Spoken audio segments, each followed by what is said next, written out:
Masai Ujiri, one of the best in the business at making trades. And I've said on record, he has never lost a trade. Well, today we are going to be looking to prove that.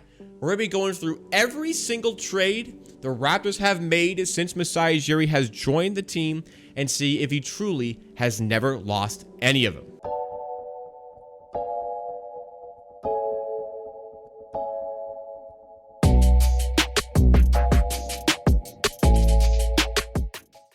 So I found a website that has every trade the Raptors have made ever. And we're going to go through all the trades since Masai Ujiri began with the Raptors. He's gone from a GM to, what's his role now? He's president, or like vice president. I think he's the Raptors president at this point. He's not a GM anymore, but he still is directly involved in making these trades and making the draft picks and whatnot. And we're going to go through the trades because I truly believe he has never lost a trade with the Raptors. He's made some bad draft picks. Shout out Bruno Caboclo. Shout out Malachi Flynn. Trades, this is where he makes sure he gets those wins. So the first trade, his first move as executive, was to trade Andrea Bargnani, who was crap. Yes, his first move with the Raptors was to trade Andrea Bargnani to the New York Knicks. I actually cannot believe New York did this trade. We got a first, 2 seconds, a bunch of names, an old Marcus Camby for Andrea Bargnani. What were the Knicks thinking? And this set the tone for Masai Ujiri with the Raptors. There was an overhaul when he showed up. He got rid of Bargnani, and he got in, Steve Novak, who was useless at the time, Quentin Richardson, who didn't do much, Marcus Camby, who didn't do much, but hey, we got rid of Bargnani. We got some compensation for it with the picks. It worked out. He knew who to target. He knew the Knicks didn't know how to trade, and he did. And he was making good trades with the Nuggets. He helped turn that team around as well. Don't forget that. Second trade was the trade that got rid of Rudy Gay. Now, on the surface, you get rid of like an all-star type player in Rudy Gay. You only bring in John Salmons, who sucked. Grievous Vasquez, who was good for a time. And we'll see later in this video how important that trade was.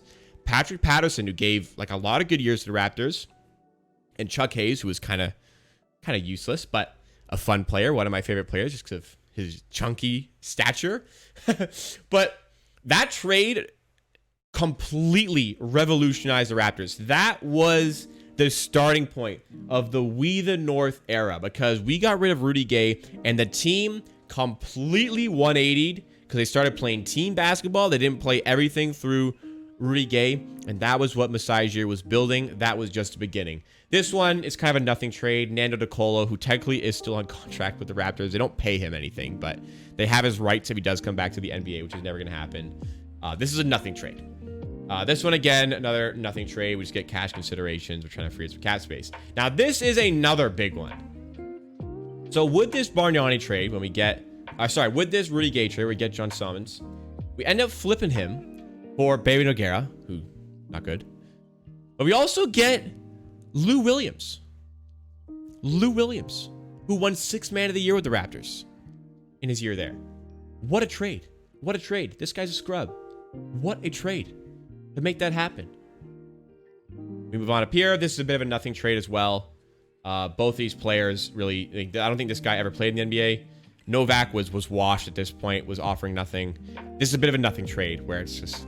like, there's no real winner or loser. But this is a big win of a trade. This is a big win of a trade. This is a big win of a trade. No L's taken so far. And then this trade. Let me set the scene, guys. The next trade we are about to look at might honestly be... You know what? I'll say it. It is one of the greatest trades of all time. That's not even hyperbolic. That's not overstating it. That's understating it. This is the greatest trade possibly in the history of the Raptors. Not hyperbolic. We traded Grievous Vasquez, who was a neat and tidy point guard, good backup point guard. But after we traded him, 1 year later, he was out of the NBA and he fell off a cliff. We traded Grievous Vasquez for Norman Powell and the pick that would become OG Anunoby.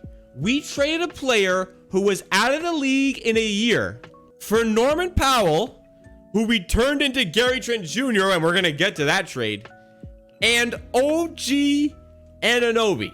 Wow. Wow. How important is that trade to the landscape of this team? What a fleece. Next one, nothing trade again. Just two no names. Then you go to this one. Terrence Ross and a first, lottery protected, for Serge Ibaka. Like, Terrence Ross is a fine player, and obviously, you know, you lose that pick.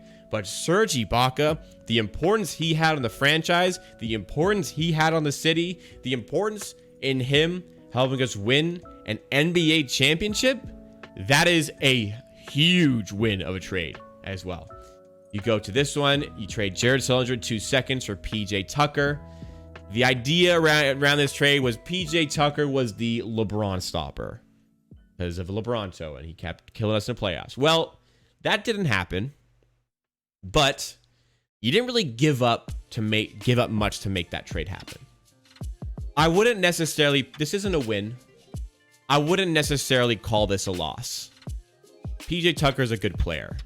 He wasn't at this point what he is now, but I would say it'd be harsh to call that a losing trade. Next, this is where he's made mistakes. It's not a trade. The mistake isn't the trade. The mistake is the free agent signing, although you couldn't blame him for giving Damari Carroll that much money after the season he had with Atlanta. But we had the salary dump. Unfortunately, this is probably a losing sort of trade, but it's a salary dump. I wouldn't necessarily say it's a losing trade. It's a salary dump. You're obviously going to give a lot of value in order to dump that salary. At the end of the day, it was important in constructing the team that we currently have. And we were clearing up cap space to bring in free agents. So I wouldn't necessarily call it a winning. It's not a winning trade. At the end of the day, you probably, in terms of like what happened, like you lose just because you had to give up a player, a kind of useless player, but you salary dumped. So you could say it's a losing trade. I would consider it pretty neutral. This one is a weird one. So Corey Joesph goes to Indiana. We get somebody who never played for the Raptors. The context behind this trade makes sense though. Obviously, Corey Joe was a fun player to have. I liked having him in Toronto. This was a salary dump. We got rid of Corey Joesph. That freed up room to sign CJ Miles in free agency, which was a good pickup at the time. And he was a good player for the Raptors too, CJ kilometers. So that trade makes sense in the context. We salary dumped so we could sign CJ Miles. Next one, Bruno Caboclo, a mistake. For Malachi Richardson, another bad draft pick, a bit of a nothing trade at the end of the day. Bad draft pick, fine trade. And then you get to one of the most important trades in NBA history. We traded DeMar DeRozan, Jakob Poeltl, the first round pick, for Kawhi Leonard, Finals MVP, and Danny Green. Super important player as well. A super important player en route to that championship, by the way. What a piece of business. We hit our natural ceiling in the playoffs. We hit our ceiling. Things had to change. We couldn't keep running DeRozan in the playoffs. So we took the leap of faith. And my goodness gracious me, did that pay off? Did that pay off? Yep. People like I listen to Zach Lowe's podcast, The Low Post. Great listen, by the way. I think it's the best out there.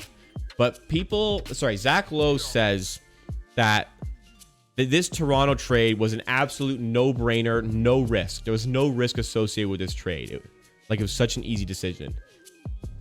I don't know. You got rid of DeRozan, a franchise cornerstone, for Kawhi off of his injury with 1 year on his contract, not knowing if he'd even want to play after getting traded to Toronto. It paid off big time, but there was a lot of risk associated with that trade. But I would say I was in the big minority that supported that trade from day one. I was like, running it back with DeRozan, there's no sense of doing that again. Let's take the championship risk. Let's go for it all. If it doesn't work, at least we can say we tried, right? People look at if we didn't do that trade and take that leap of faith, we would have wound up like the Utah Jazz or the Indiana Pacers, never really committing to just being that best team and just accepting, okay, we're going to make the second round of the playoffs and lose every year, or the first round. If we don't make that trade, we don't win a championship. And with Masai Ujiri's foresight to take that risk. So shout out to him. Next up, salary dump. Not really something I would consider a win or loss. Then you get to the Marc Gasol trade. Oh man, what a trade. When I first saw this trade, I didn't like it. I thought it was a bad trade. Like within a minute of seeing this trade. About 30 minutes later, I loved it. It's a win-win trade. Memphis got a lot of value out of this trade. We don't make this trade, we don't win a championship. Straight up. If we do not make this trade, we do not win a championship. We do not win a championship without this trade. Marc Gasol was vital to beating the Sixers and Embiid in the playoffs. He was vital to beating Giannis and the Bucks in the playoffs. Jonas couldn't have done that. We don't make this trade, we don't win a championship. Greg Monroe salary dump for cash considerations. These two picks here, we get 2 seconds. One of them became Delano Banton. That one worked out. Value-wise, Terrence Davis isn't doing much. Matt Thomas is out of the league. Getting a second for Matt Thomas was an absolute steal. Terrence Davis, you could argue more value in a second, but he's not really doing much in his NBA career.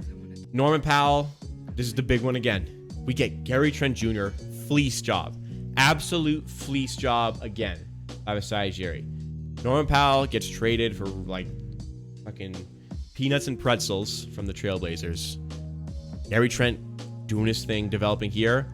I'm just hoping that we can keep on to him for longer in this season. I love him. Love him as a player. Then you go to the Kyle Lowry sign and trade.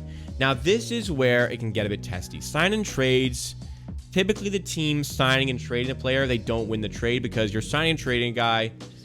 He might leave for free anyways. You may as well get something out of it. But to turn Kyle Lowry, who we love, into Precious Achiuwa and the trajectory he's on, and also taking Goran Dragic and flipping him for Thaddeus Young, sticking around for a couple more years, and the pick that became Christian Koloko. I know we traded a lot to make it happen.